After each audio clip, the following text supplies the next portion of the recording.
This is Beyond the Binary with Benny and Aaron. That's right. Yes. You can catch us on Facebook.com/Beyond the Binary. Please pass the word. Anyhow, welcome back, everybody. That was an interview that I conducted with filmmaker Sarah Mitchell, and they talked a little bit about their short film, which I'm hoping we can post a link to that later on this afternoon. It's really, really nice. Right. They made themselves really kind of vulnerable in that interview. I feel like whenever we're talking about queer stuff, though, people are going to in some way make themselves vulnerable, but I really liked that in the interview. Sure. I really appreciated it, so thank you, Sarah. That was awesome. And as usual, I will post the whole interview on the interwebs either this evening, afternoon, or tomorrow at some point. Hopefully, I won't be late this week as I was last week. And the week before and the week before. Now that Aria is back, it'll really help me out. So, right. Anyhow, let's go ahead and get to some of our fun stories for the day. Okay. Starting with, I believe that you have the first story here. Alrighty. Well, I do have a story here, and it is titled "Portraits of Homeless Transgender Teens at Charter Oak." And this is kind of interesting. The photographs are by Josh Lear, and let me see what they say here. Photographer Josh Lear saw his portrait commissions plummet. So he at first did, a bunch of portraits, and then he went to the Department of Homeless Services and asked who's worse off in New York City, and they said homeless transgender teenagers. What? Lear went to Sylvia's Place, one of the few homeless centers in the city safe for teens. The result of the meeting was Becoming Visible on the walls now at Charter Oak Cultural Center in Hartford. So Becoming Visible is a series of homeless teens in New York City, specifically that identify as transgender. There are 30,000 homeless teens in New York. 35% of them fall somewhere on the queer spectrum. I think that's good to point out. Yeah. The point of becoming visible is to validate these teens' existences and call on others to change their thinking, and that includes him. I kind of like that. He, he's recognizing that he learned something. Right. He says, I came to this project with a lot of preconceived notions about what it is to be transgender, but it also has to include anyone who says they don't see themselves clearly in either a male or female gender role, Lear said. There would be a tremendous benefit to society at large if we could expand the notion of what it means to be a man or a woman and move away from a binary expression of gender. These kids don't need to change to make us feel safe, he said. We need to change to make them feel safe. I think that's totally fair. Completely That is fair. awesome. Yeah. And his work is being featured at Charter Oak Cultural Center, 21 Charter Oak Avenue in Hartford until Friday, October 25th. His series is called Becoming Visible. I love that. That's very nice. Yeah, that is very nice. So there's that. Well, I have up next these kind of two somewhat interrelated stories, one of which I'll admittedly say that I'm repeating off the top of my memory here. And the first one is a move in the United Kingdom, where an advocacy group called Let Toys Be Toys have successfully petitioned Toys R Us United Kingdom to stop advertising their toys on a gender basis, and Toys R Us has agreed. So Toys R Us United Kingdom is getting rid of the blue and pink aisle. So electronic learning is not going to be blue, and then cleaning is not going to be in pink anymore. It's going to be based on, I believe there's a few toy stores in Sweden and some in Britain right now that actually, the way that they organize their toys is by genre in general. So it could be like by dolls, it could be by learning or games or what have you, as opposed to this is where the boy dolls go, this is where the girl dolls go, just is dolls. I mean, if you walk into a Toys R Us or most toy stores, you will totally see that blue and pink divide. Right. And yeah, so I just wanted to put that out there. It's very interesting, and there's an advocacy group, and like I said, I'm saying this off the top of my memory, so I don't remember the name of the other group, but there was a group trying to get United States Toys R Us to do the same thing. Luck to them, I suppose. Oh, I remember. It's a petition on change.org. And I believe they need at least 84 more signatures for that to go forward, at least to Toys R Us. So I don't know. I'll try to unbury that. I think people are seeing that. What is the point to the blue and pink? Like, why? Is it doing anything good, really? Right. Well, and that's what's funny is like the name of the advocacy group is called Let Toys Be Toys. It's very simple. That's exactly what they're. Yeah. That's what they want. Is toys just to be toys. Only shaming comes from these categories, and I recognize that in my past because I loved playing with women's toys or girls' toys, not women's toys. Oh my! I loved playing with dolls. I was a typical young trans kid.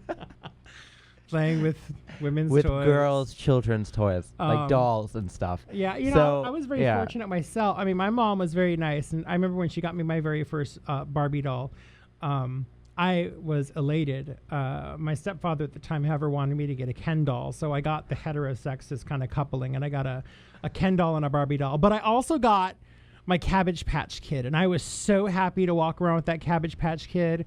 I babied it so well. Now, for me, it was a total secret. I could not really have dolls. I went to my friends' houses, and I played with them there. And, that's kind of how it went for me.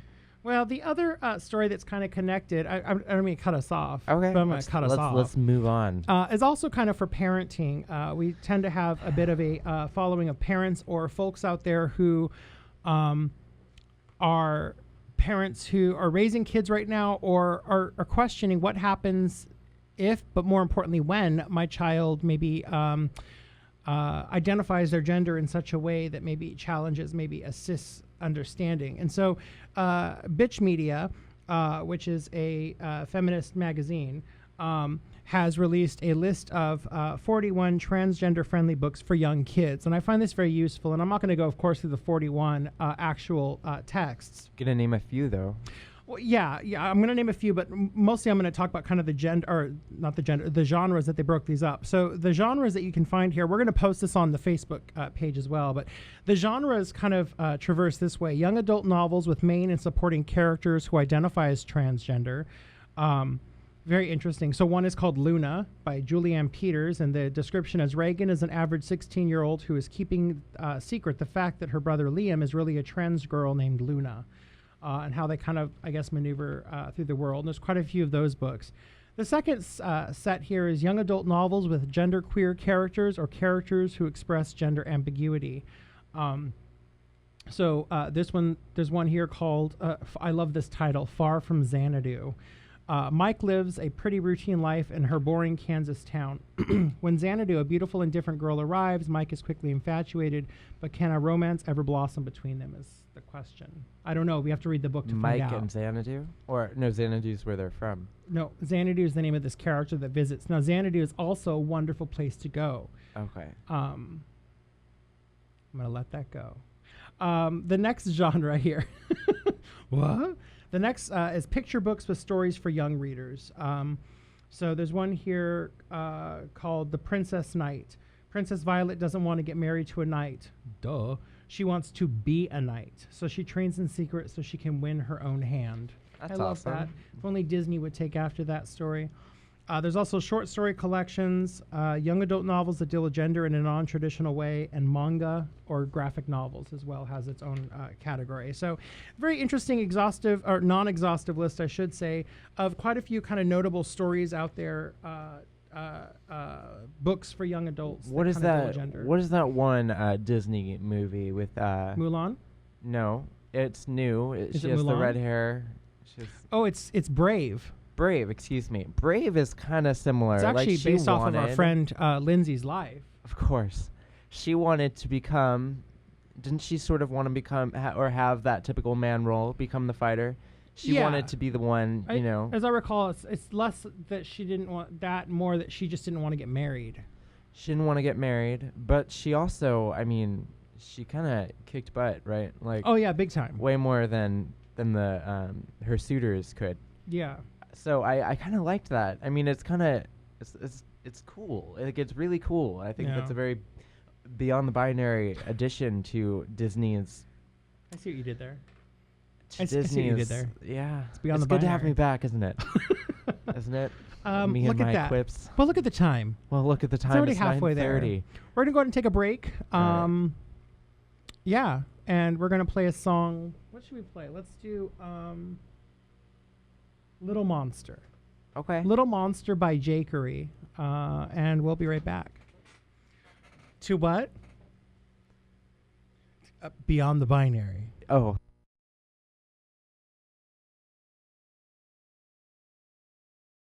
Start out with some news that I have here. Transgender student vies for homecoming queen at Marina High School in Huntington Beach, and this is really close to where I'm from, so I'm kind of proud.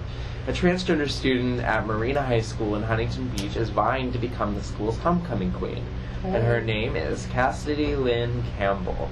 I'm so excited for tonight, said Campbell, 16, referring to a back-to-school dance.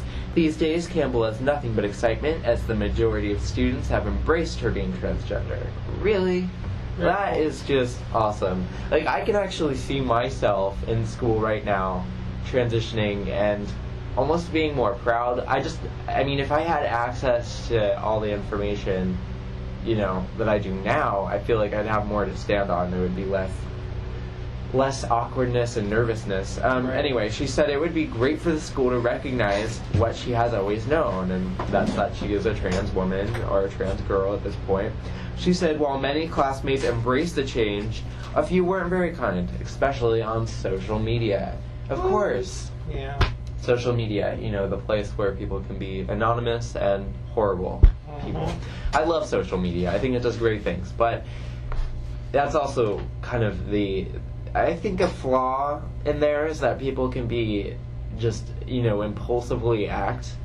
Yeah, you know, I finally jumped on the Reddit bandwagon last night. Right. I've held out for a long time, and I decided finally to start an account on there. And I was just kind of reading through one of the actual Reddit kind of descriptions, and they being, I don't know who exactly controls Reddit per se, like at the highest level, but they frame this kind of anonymity, the anonymous kind of posting, as a strength. And yes, it's a strength in one degree, because they say it allows people to be more open than they would be if they were named.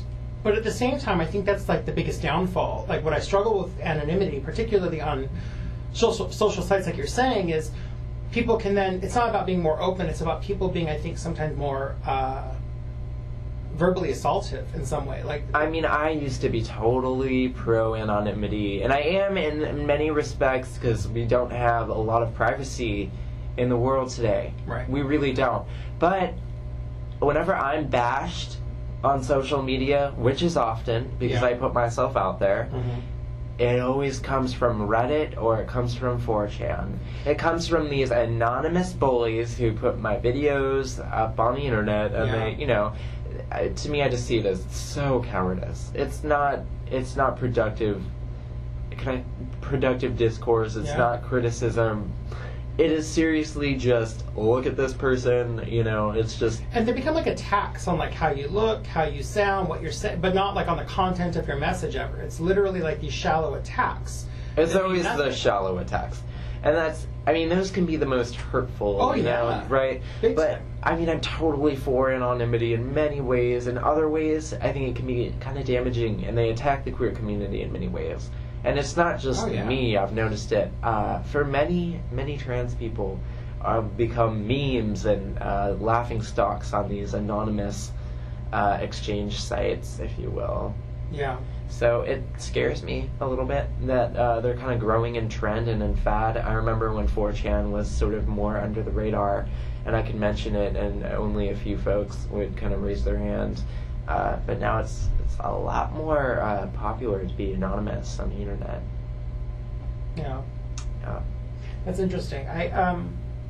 Not to say they can't build community in some way. There is a great thing. If we could turn this I'm going to go here. If we could turn the dialogue back even to, like, conversely, when we think about Sarah's movie or short film, right? Where not just in the, well, I mean, you mentioned the interview that she makes herself vulnerable, but also in the film, she places herself in there. She struggled with whether she should be in the film or not. Queer people make themselves vulnerable when they speak out. I mean, it's just... Yeah. Do you think that what Sarah had done, what they had done with this film, how do you suppose anonymity kind of functions in that way, or is film does it offer a different platform it offers an artistic platform, so I think there's some room for creativity. I mean, it's my opinion that she made herself vulnerable. I don't know if she feels that way, but I definitely think that there is a delicacy in nature when you're creating something. So for one, it's your baby, it's your film. Two, you're sort of, putting yourself out there within the film as well. I think that's kind of like a double vulnerability in a way. I mean, how and similar to that, I mean, you and I had a discussion about this last night where, I mean, arguably you make film, not even arguably, you make films all the time. You post them on YouTube is the thing.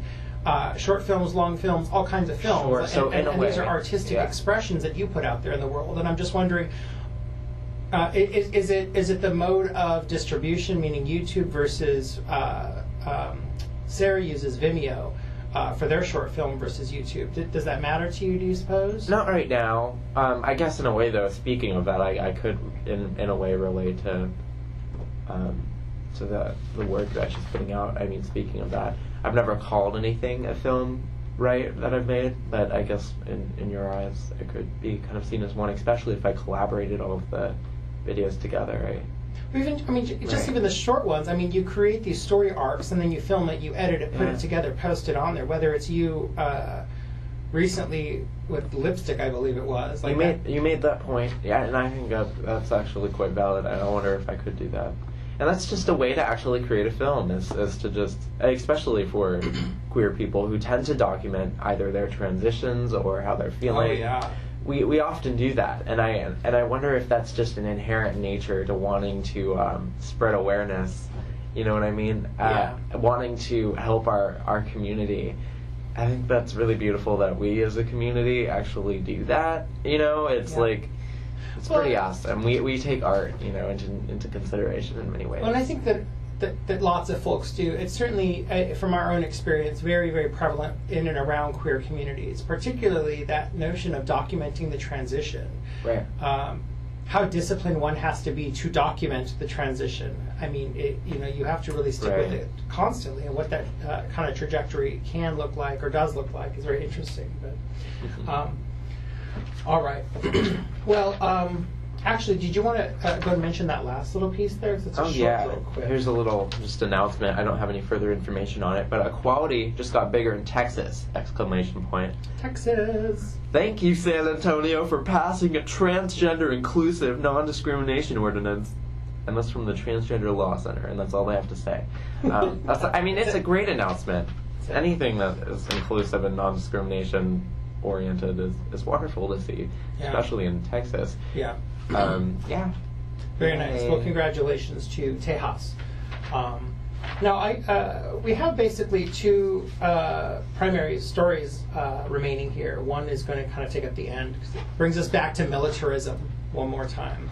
But before that, I want to talk about, excuse me, in brief, the Department of Housing and Urban Development, or HUD, issued a charge of discrimination in August against an Athens RV park owner after investigating a complaint by a trans woman and her female partner who now live elsewhere. The action here is believed to be one of the first few investigations by HUD to proceed to the trial stage since the federal agency adopted a new policy in March of 2012 banning discrimination against LGBT people. So this is huge, meaning it's the first kind of, at the federal level, response to discrimination in housing, basically. Okay. Yeah, particularly being the first of which being a trans, this would be a lesbian couple, one of the persons in the relationship being a trans woman specifically. So we have this kind of L and T, right? The L and T are both functioning in this particular case here. Right. If the charge of discrimination is upheld in a federal administrative hearing or a U.S. federal district court, the park owner could be fined $16,000 and be required to reimburse the complainants for damages. So I bring that up because it's something to watch, particularly when we talk about access to safe housing. Aaron and I definitely dealt with this when we were looking for housing here last year in Carbondale, right? That there's a difference between every time we would actually be able to kind of secure a meeting with a landlord, that also meant that Aaron and I would have to show up and show ourselves to the landlord, which often meant, nope, turns out we just rented the place. And the fear invested in having to out yourself, this type of legislation really secures for queer and trans people kind of better, not secure, but better access to housing without that kind of discrimination based on the perception of when you meet the individuals per se. So, yeah. I remember that. Do you? Yeah, I remember having to dress down a bit. Yeah. Stuff like that. Okay. Do we have any more news? What's going on? That's it. See you later. No, I'm just kidding. Bye. Yeah, I have one last news bit here, and it actually is an interview that I want to talk about with Dean Spade. And this Dean Spade is a lawyer who founded the Sylvia Rivera Law Project, and he is one of the leading kind of trans lawyers and legal theorists, thinkers, scholars out there. And really, this whole interview is kind of around this recent surge in trying to include trans people into the U.S. military complex, right? And so, I mean, recently we've talked about these folks on this show here. First, we had the Navy SEAL, former Navy SEAL, I should say, Kristen Beck came out as trans. Remember her? She was the warrior princess, I believe they called her. And then we had, of course, the recent outing of Chelsea Manning, right, who is now going to a men's facility. Oh my gosh. And then we also have the multi-millionaire former colonel in the Illinois Army National Guard, now named Jennifer Natalia Pritzker, who gave $1.35 million to the Palm Center to study transgender military service. So I think very pointedly, here's exactly how Dean Spade kind of hits it on the head, exactly the problem. Here it is. Okay. Trans people, trans organizations, the trans movement did not choose this battle. One very wealthy individual has picked this issue and is funding advocacy about it. And so part of this issue that kind of comes about is that more money now, because of this huge grant that is given from a private donor, right? This former Colonel Jennifer Natalia Pritzker, who's the heir to the Hyatt hotel fortune. And might I add, when we talk about 1%, the 1%ers in the world, Colonel Pritzker, along with 10 other members of her family, are listed in the Forbes list of the 400 richest Americans. Oh, lovely. So 11 of them are in the same family, and 11 of them make it onto this 400 top richest Americans, right? And so she is dictating what legislation looks like. And for her, who's a very pro-military individual who comes from the military, wants to fund the inclusion of trans people, but no trans organizations have desired this. It's one person, right? And so more money is going towards trans military inclusion than is currently devoted to any other trans issues. And I agree with Dean Spade here, that's a problem. So I'm going to go ahead and kind of quote somewhat in detail some of this interview, if that's okay with you. Please do. Okay. So Spade kind of rhetorically asks himself, what's wrong with the campaign for military inclusion? First and most obviously, it is pro-military. Like the campaign for gay and lesbian inclusion in military service, the talking points of this campaign center around romantic pro-war fantasies about the military.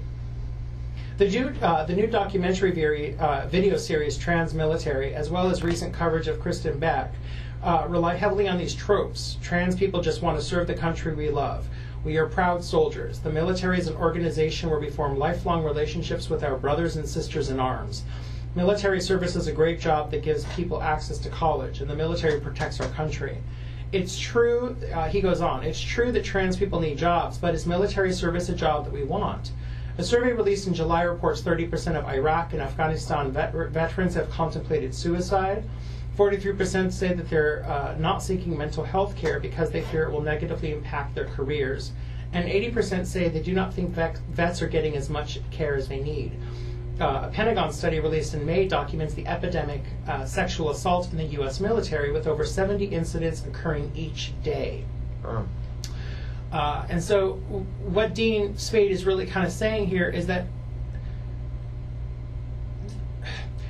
trans populations are fighting for trans populations without changing these systemic problems first and foremost. is going to statistically harm trans people out the gate even higher than the non-trans population of veterans, because these are issues that already affect trans populations without the military. Right. So bringing in the military will further substantiate suicide contemplation, sexual assault, and on and on and on. Sure. Right. And so this is a very important point, I think, to kind of consider. And Spade really kind of brings in the question that the interview asks is, what do you believe the focus should be? And Dean Spade says, the most prevalent issues in trans politics during the last 15 years of movement growth have been poverty and criminalization. Absolutely. Those two are like the big focal points for most trans movements in politics. Definitely. Poverty and criminalization. Those are the two things that affect most pointedly trans populations. The trans activists have been loudly critical of U.S. prison growth and of police violence, and have done work at the local, state, and national levels to address key policy issues. And it's sad saying it, right? But I mean, Dean Spade says it best here. It's a sad statement about U.S. social movements that their agendas appear to be determined by the whims of a few wealthy donors. It's huge, right? Like, Definitely. We have no say in this. This is one colonel with lots of money who says we're going to do this. Right. Those agendas are then propped up by a conservative, consolidated media that ignores grassroots mobilization and reports on stories most aligned with dominant U.S. ideas like the glorification of war, when many and most trans organizations are anti-war, anti-military complex, anti-prison industrial complex, anti-violence, anti-criminalization, critical of police practices, particularly police brutality, as it specifically affects trans people and trans people of color and poor trans people. Right? Right. That's not going to be reported in news, because that's where most focus is, right? A lot of even the news sources that you and I bring into here is about safe houses where trans people can go live because they're homeless. Right, exactly. Not, we need to get you into the military. It's, we need to get you a job that's going to keep you somehow feeling like you are fulfilling something in your life, as opposed to, I need to work for this system in order to finally get non-still validation once I leave the military. Oh my gosh. That is just... I mean, it reminds me of... For some reason, it kind of reminds me of immigration and becoming a citizen. Yeah. Trans people trying to be recognized, and then when they're finally recognized, they could die, or, they could suffer whatever trauma comes. Oh, yeah. Anyway, it kind of reminded me of that. But I did just talk about becoming visible. A photographer going to a homeless center in New York City to photograph homeless trans youth. I mean... Yeah. 35% of the homeless is trans on some level in New York. That's, I think, more of a focus than anything else. I agree. Yeah. And anyway, and you said it really well. Well, and I get stuck in this space between is it good or bad, because I don't think it's that simple of a question. I mean, for me, I say no, it's bad. But I think that like on a larger level, I don't think there's good or bad. I think that in one level, it's if someone wants to join the military and they happen to be trans, sure. There's Absolutely. productivity in it. We're just being extra critical with our own bias. Well, sure. I mean, but I think that yes, and I don't think that we have anything to gain for being the next poster children. Okay. For transit or for military inclusion, correct? Because we're supposed to be heralded as some kind of forward-thinking kind of military structure that advocates for war. That's its primary kind of impetus, right? But really, it's on the grounds of, look, we include women. Look, we now include gays and lesbians. And look, we will now include trans people. Like, well, what does that accomplish? Right. That's a great point. I mean, it becomes like this kind of like global, like, see, we are I think what it can accomplish, though, is that for the people that do, people go into war for many reasons, right? And I think one of the main reasons is family. And I think people end up in these circumstances. Well, they go into military, you mean that, not war. Oh, military. Because I don't individually, like, all right, Aaron, I'll see you later. I'm going into war. Okay. Which can feel like that every day. My point, though, is that I think in a way this kind of spreads awareness so that folks can feel maybe a little safer in those situations when they happen naturally. Yeah. No, totally. I totally see your point. I'm just making another one. Yeah. I don't know. We can't account for all of the various reasons, but I definitely side with Dean Spade without question on this topic here, particularly around yes, those are individual reasons, but the larger systemic kind of level where criticism needs to continue to function, we have this we rich need to ask family. these questions about, like it's not even a family, it's one person in the family. One person. Who's like dictated like that this is the issue, and that's what gets media air, right? That $1.35 million was put into, and as a result, the calls have gone out, and by calls from the academic standpoint, those calls look like this. Hey, we want to we're looking for proposals for research projects. We will fund you for them. Like, that's what's gone out now. And so researchers like myself included, I'm not at that level of doing that kind of research specifically, but that's something where if I don't have funding at the academic level, particularly the defunding of institutions like SIU, for instance, or anywhere else, public institutions, that if that's where I'm going to get my funding to do research that I peripherally or centrally want to do, I'm going to submit a proposal for that. I want to get the funding so that I can maybe get another publication. Maybe I can forward some sort of agenda, as opposed to saying, where are the proposals that are advocating for the disproportionate amount of trans people that are imprisoned, that are criminalized, that are fill in the blank. I think that these are all very valid and important points as well. Yeah, definitely. I caught Aaron right in the middle of a yawn. I'm just, it was I'm hilarious. sick. Actually, I looked over and I went, "Oh, sorry." I'm kind of sick as well. I'm recovering. Okay. Well, here we are at the end of our show. Now's the time to say goodbye to all our company. Goodbye, everyone. Anyhow, thank you for joining us here on Beyond the Binary. Where can they catch us on the interwebs? Facebook.com/Beyond the Binary. Wonderful. We will have, it looks like we might have had some recording errors today, so we may not be able to put the whole show up on the interwebs, but we will try. But we will certainly have the interview with Sarah up there. Best to you all. Treat each other well. I'm going to leave you all with a song here by, say Jenny Slater. Jenny Slater. By Jenny Slater. Perfect. See you all next week.